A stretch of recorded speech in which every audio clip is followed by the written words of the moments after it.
तो ये जो छत्तीसगढ़ में जो सिक्योरिटी एहलकारों की खुदकुशियां हो रही हैं, आई मीन इसके पीछे भी फिर I think this could be the factor.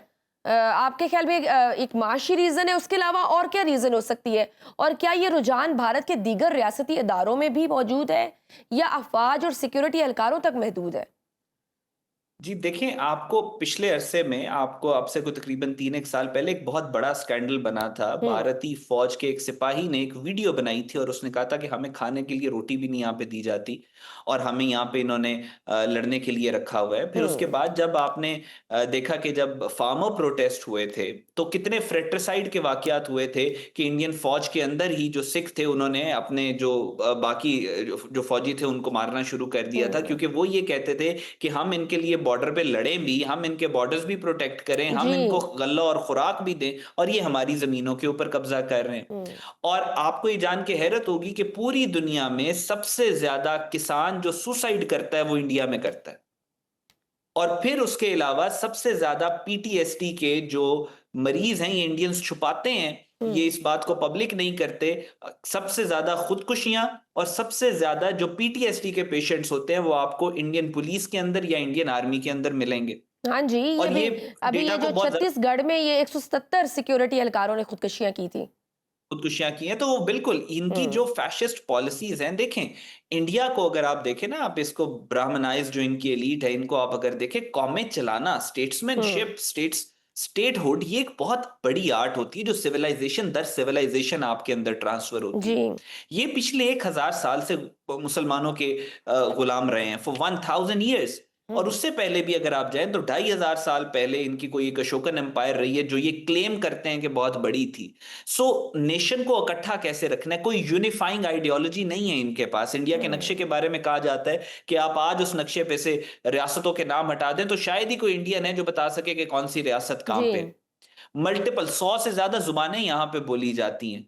सो कोई भी यूनिफाइंग फैक्टर नहीं है इंडियंस के पास कि इसको इकट्ठा रख सके, जिसकी वजह से कोई लार्जर देन लाइफ मोटिवेशन ही नहीं है उन लोगों के पास कि जो पुलिस में हैं या जो फौज में हैं, जो अपनी हम्म। जानें हथेली पे रख रहे हैं। उनके पास क्या मोटिवेशन है कि हमने एक ब्राह्मणाइज्ड एलीट है छोटी सी, उसको सर्व करना है। सो उसके लिए तो वो कुर्बानियां नहीं देंगे। तो उसका नतीजा फिर यही होता है कि वो इस चंगुल से बचने के लिए खुदकुशियां करते हैं या फ्रेट्रिसाइड्स होते हैं आपस हम्म। में फौज के अंदर, या बगावतें, म्यूटनी होती है। बिल्कुल, 18 एहलकारों ने ज़हनी दबाव के तहत एक दूसरे को मार दिया, साथियों पे फायरिंग कर दी। बड़े अलार्मिंग फैक्ट्स हैं। अहमद, हालिया जंग में भी ये फैक्टर ज़ेरे बहस आया था कि आरएसएस की 100 साला तकरीब के लिए ये सारी जाहिरियत प्लान की गई थी। मगर अब अगर मोदी 75 साल की उम्र के बाद आरएसएस के असूलों के मुताबिक रिटायर होते हैं तो बीजेपी की क़यादत और पॉलिसी किस सिमत जाएगी? और मोदी के बाद कौन आरएसएस के फाशिस्ट बयानिए का वारिस है? देखिए, मुझे मेरा पर्सनल ओपिनियन इस बारे में हो सकता है सही हो सकता है गलत हो, लेकिन जो एनालिसिस जो इंडिया के अंदर की पॉलिटिक्स को हम देख रहे हैं, समझ रहे हैं, हम्म। तो बीजेपी की तो ख्वाहिश ये है कि मोदी को हटा के योगी आदित्यनाथ को लेके आया जा सके। हम्म। क्योंकि बीजेपी अभी भी, अगर आप कहें that they have learned any lesson, जो इन्होंने मार खाई है पाकिस्तान से, तो मैं कहूंगा इन्होंने अभी भी सबक नहीं सीखा। हम्म। और अभी भी ये इनको ये लगता है कि मोदी वॉज डोसाइल, मोदी जो था वो हल्का था, सॉफ्ट था।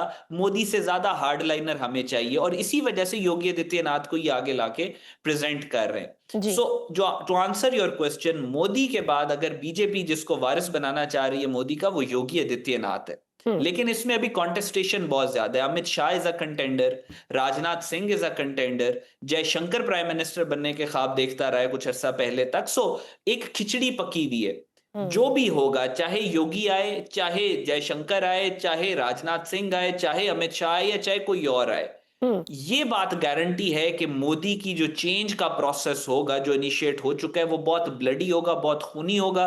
उसमें अच्छा। बहुत आपको एक इंटरनल पॉलिटिकल सिविल वॉर नजर आएगी जो कि इंडिया को डिस्ट्रॉय करने का एक मुवज्जब बनेगी। और ये फिर कोई जाहरियत का प्लान भी कर सकेंगे इसमें, पाकिस्तान पे कोई अटैक इस तरह की चीज?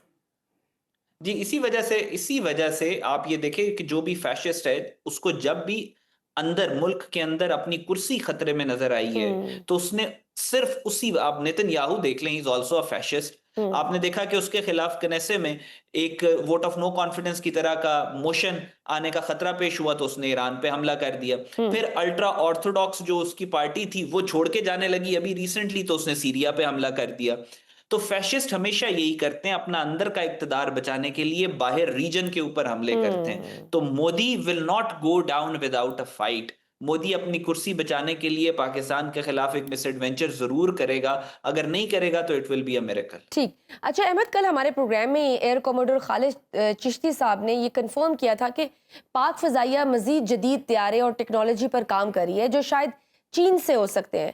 आप क्या समझते हैं या आपके पास कोई इन्फॉर्मेशन है इस हवाले से कि पाकिस्तान चीन से J-35 या हाइपरसोनिक मिसाइल लेने जा रहा है? जी देखिए, मैं इस पे यही कहूंगा कि पाकिस्तान, आपने अभी देखा ना हमारी एयरफोर्स ने किस तरीके से भारत जो था उस पे एक जंगी जुनून सवार था, पिछले 10 सालों से था। उन्होंने तकरीबन $1 बिलियन के करीब का असला लिया था। वर्ल्ड वॉर 2 के बारे में कहा जाता है ये वो जंग थी जो हुई सिर्फ इस वजह से कि यूरोप में असला बहुत ज्यादा था, और भारत ने पिछले 10 साल में पूरे यूरोप से ज्यादा असला खरीदा है। लेकिन जब मार्का हुआ, जब फाइट हुई, तो उस वक्त आपने देखा कि हमारी एयरफोर्स जो थी वो कंप्लीटली प्रिपेयर्ड थी। ना सिर्फ प्रिपेयर्ड थी, हमने इंडिया की इतनी ज्यादा वेपन एक्विजिशन जो उसने की पिछले 10 साल, उसके बावजूद हमारे वेपन सिस्टम्स ने इंडिया को सरप्राइज किया। बिल्कुल। हमने जो वेपन सिस्टम, जो साइबर वॉरफेयर, जो चीजें हम लेके आए, हम इंडिया को सरप्राइज किया। सो पाकिस्तान इंडिया की हर खबर के ऊपर, इंडिया की हर डेवलपमेंट के ऊपर अभी भी जो वो असलहा ले रहे हैं, अभी भी वो जो स्पाई एयरक्राफ्ट्स ले रहे हैं, जो उन्होंने डील साइन की है, अभी भी वो जहां से अपना जो नए वेपन सिस्टम्स और ड्रोन्स वगैरह ले रहे हैं, पाकिस्तान हर चीज को देख रहा है और हर चीज से बेहतर सरप्राइज हमारे पास मौजूद मौजूद है। है। अगर इंडिया वेपन एक्वायर कर रहा है तो पाकिस्तान भी वेपन्स ले रहा है। बिल्कुल। और लास्ट हमारा जो इंडिया तो खुलेआम वो उनको जाहिर है, उन्होंने करप्शन का होता है उसके अंदर, उन्होंने अपनी कौम से पैसा निचोड़ना होता है तो उसका वावेला बहुत ज्यादा करते हैं। पाकिस्तान एज अ पॉलिसी, हम जो अपना डिफेंस है उसको हम इस तरीके से इंडिया की तरह, क्योंकि हमारा मकसद वो नहीं है वेपन्स खरीदने का जो इंडिया का है, तो उसको हम डिस्क्लोज नहीं करते। लेकिन हमारी कौम को ये अश्योरेंस होनी चाहिए कि इंडिया जो भी असलहा ले आएगा उससे कई 100 गुना ज्यादा बड़ा सरप्राइज पाकिस्तान उनको देगा। और ये जो ऑपरेशन सिंदूर कोट अनकोट 2.0 करने की ये कोशिश में है, उनको इस जो मार्का हक और बुनियानुन मरसूस में सरप्राइजेस उनको मिले हैं ना, उन सरप्राइजेस को वो भूल जाएंगे जो इनके 2.0 के अंदर इनको मिलने वाले हैं। बिल्कुल सही। लास्ट क्वेश्चन अहमद, पाक इंडिया कशीदगी के बाद जिस तरह से पाकिस्तान की अब अपने हमसायों खासकर चीन, ईरान और रूस से सफारती मामलात में तेजी आ रही है, आप समझते हैं कि इस खित्ते में माइनस भारत एक बड़ा ब्लॉक सामने आने जा रहा है? जी, और इस खित्ते की जो, just to second what you have said, इस खित्ते की प्रोग्रेस और इस खित्ते की तरक्की को जो चीज रोक के रखे हुए है वो भारत है। इस बात का इदराक चाइना को भी हो चुका है, इस बात का इदराक रशिया को भी हो चुका है, और बाकी जो नेपाल, भूटान, बांग्लादेश जो इस खित्ते के दूसरे ममालिक हैं, इवन ईरान को भी हो चुका है कि इस खित्ते का जो नासूर है वो इंडिया है। और इंडिया के ये जितने भी अलायंसेस आप देख रहे हैं, इसमें आपको इंडिया कहीं पे भी नजर नहीं आएगा। इंडिया स्ट्रेटेजिक डिसओरिएंटेशन का शिकार है, कभी हॉप करता है वो क्वाड से एससीओ की तरफ, कभी एससीओ में जलील होके ब्रिक्स की तरफ जाता है, कभी ब्रिक्स से जलील होके वापस एससीओ में आता है। सो आप बिल्कुल ठीक आपने आइडेंटिफाई किया कि इस वक्त भारत को निकाल के ये खित्ता एक प्रोग्रेशन की तरफ, एक प्रोग्रेसिव एनवायरनमेंट की तरफ जा रहा है। और एक नए इंडिया ब्लॉक की तरफ। टेक्निकली जब तक मोदी, बीजेपी और ये फैशिस्ट आइडियोलॉजी आगे फ्यूचर और कोई रियलिटी नहीं है इस प्रोग्रेशन के अंदर। बिल्कुल ठीक। बहुत शुक्रिया। हसन अल अरबी हमारे साथ मौजूद थे और अपना तज्जिया दे रहे थे। नाज़रीन, गुफ्तगू आपने सुनी।